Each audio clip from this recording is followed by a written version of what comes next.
على رسوله الكريم أما بعد فعن سيدنا عمر بن الخطاب رضي الله عنه قال قال رسول الله صلى الله عليه وسلم إنما الأعمال بالنيات وإنما لكل امرئ ما نوى فمن كانت هجرته إلى الله ورسوله فهجرته إلى الله ورسوله ومن كانت هجرته إلى دنيا يصيبها أو امرأة ينكحها فهجرته إلى ما هاجر إليه رواه الشيخان في صحيحيهما۔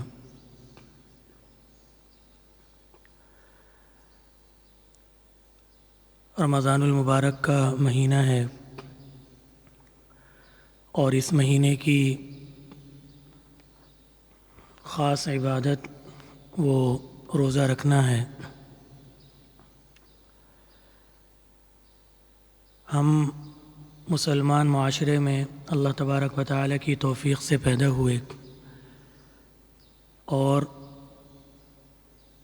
اللہ تبارک و تعالیٰ کی ان گنت نعمتوں میں سب سے قیمتی، سب سے افضل نعمت یعنی ایمان اور اسلام وہ ہمیں پیدا ہوتے ہی عطا فرما دیا گیا۔ اور نعمتوں میں بھی ہمارا ذاتی کوئی دخل، کوئی ہماری لیاقت شامل نہیں ہے، لیکن ایمان کی نعمت میں تو کسی طور پہ بھی ہمارا اپنا کوئی کمال،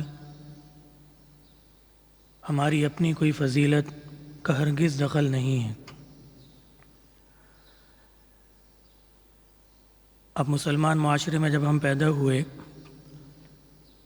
کچھ ہوش آیا تو دیکھا کہ رمضان کا مہینہ آتا ہے اور ہمارے بڑے وہ سحری میں اٹھتے ہیں،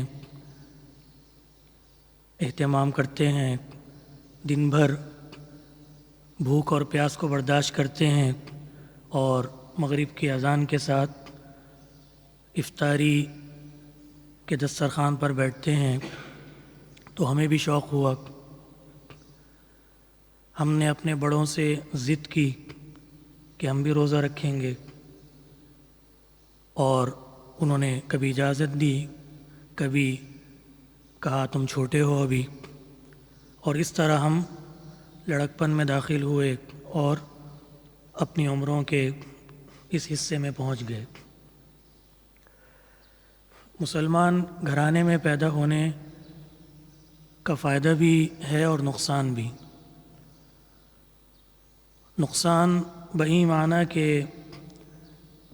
جو شخص اسلام اپنی مرضی سے قبول کرتا ہے اور بڑی عمر میں آ کر وہ اسلام کے دائرے میں داخل ہوتا ہے، اللہ تبارک و تعالیٰ کا اس پر فضل ہوتا ہے کہ وہ جو بھی اس کا مذہب تھا وہ چھوڑ کے مسلمان ہوا، تو اس کا زاویہ نگاہ ہمارے زاویہ نگاہ سے بہت مختلف ہوتا ہے، اور دونوں میں جو فرق کا باعث ہے وہ وہی بات ہے کہ ہم مسلمان گھرانے میں پیدا ہونے کی وجہ سے شریعت کی باتوں کو بعض دفعہ عبادت کے بجائے ایک روٹین اور معمول سمجھ بیٹھتے ہیں۔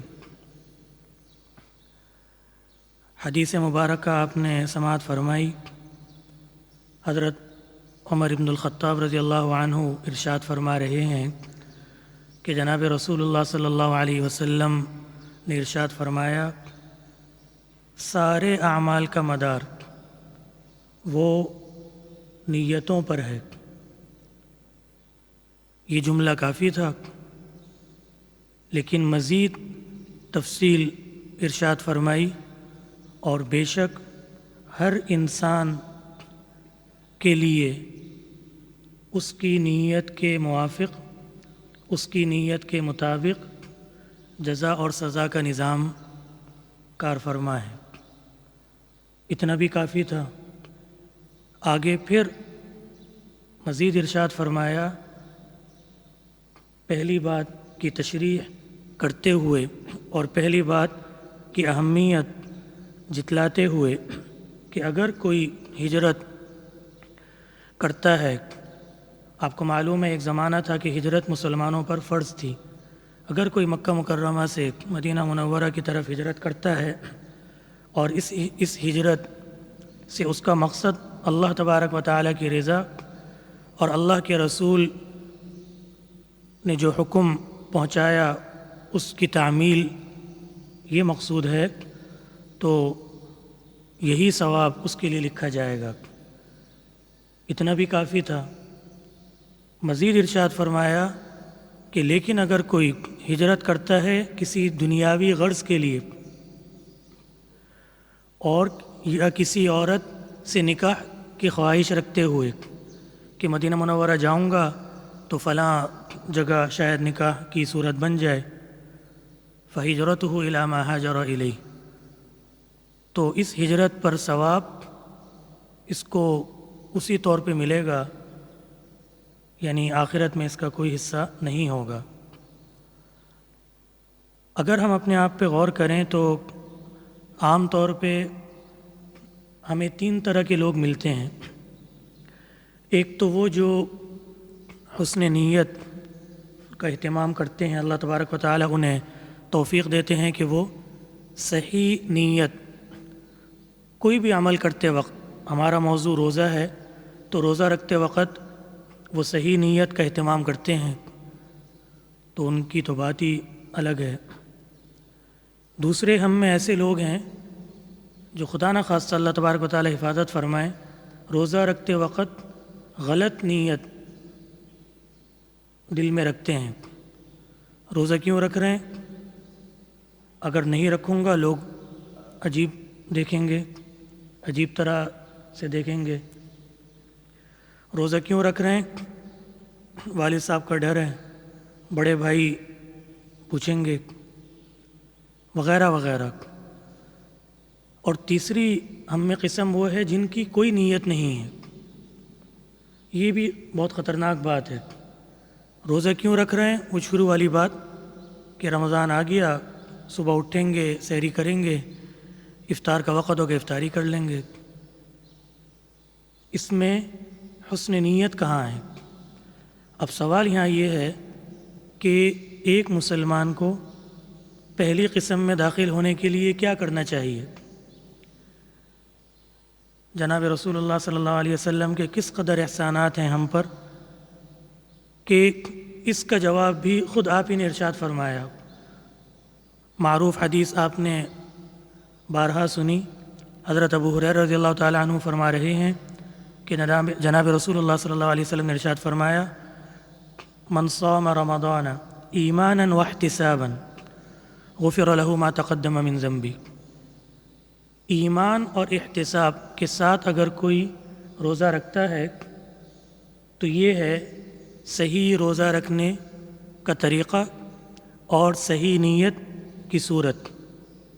یہ روزہ اللہ تبارک و تعالیٰ کی بارگاہ میں قبول ہوگا اس طور پہ کہ اس کے سارے گناہ معاف کر دیے جائیں گے۔ ایمان اور احتساب، ان 2 لفظوں کی مختصر تشریح ایک جملے میں وہ یہ ہے، میں روزہ رکھتا ہوں اس لیے کہ اللہ تبارک و تعالیٰ کا حکم ہے، اس لیے کہ جناب رسول اللہ صلی اللہ علیہ وسلم نے یہ حکم ہم تک پہنچایا اور اس حکم پر عمل کر کر ہمیں دکھایا۔ اور احتساب، میں روزہ اس لیے رکھ رہا ہوں کہ تاکہ یہ روزہ میرے نامہ اعمال میں کل سیدھے پلڑے کے وزن کا باعث بنے، قیامت میں مجھے اس پر ثواب ملے۔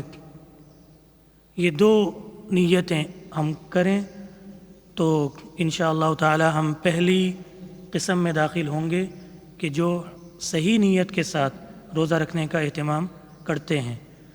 آخر میں یہاں ایک مسئلے کی وضاحت ضروری ہے یہ جو کیلنڈروں میں ہم وبصوم غد نویت من شہر رمضان کی عبارت دیکھتے ہیں تو یہ عبارت کسی حدیث سے ثابت نہیں ہے، بلکہ یہ عبارت عام طور پہ کیلنڈرز میں اسی لیے لکھی جاتی ہے کہ ہم پہلی قسم میں داخل ہو جائیں، ہم صحیح نیت کا اہتمام کرنے والے ہو جائیں، ورنہ نیت علماء نے تو فرمایا کہ زبان سے کچھ پڑھا نہ بھی جائے، دل کے ارادے کا نام ہے، اور آپ کو معلوم ہے کہ دل کا ارادہ تو زبان سے پڑھنے کے مقابلے میں اور زیادہ آسان ہے۔ اور آخری گزارش یہ کہ پہلی قسم میں داخل ہونے کے لیے یہ نہیں ہے کہ ایک دفعہ آپ نے نیت کر لی تو بس کافی ہے، یہ ایک مستقل عمل ہے۔ شیطان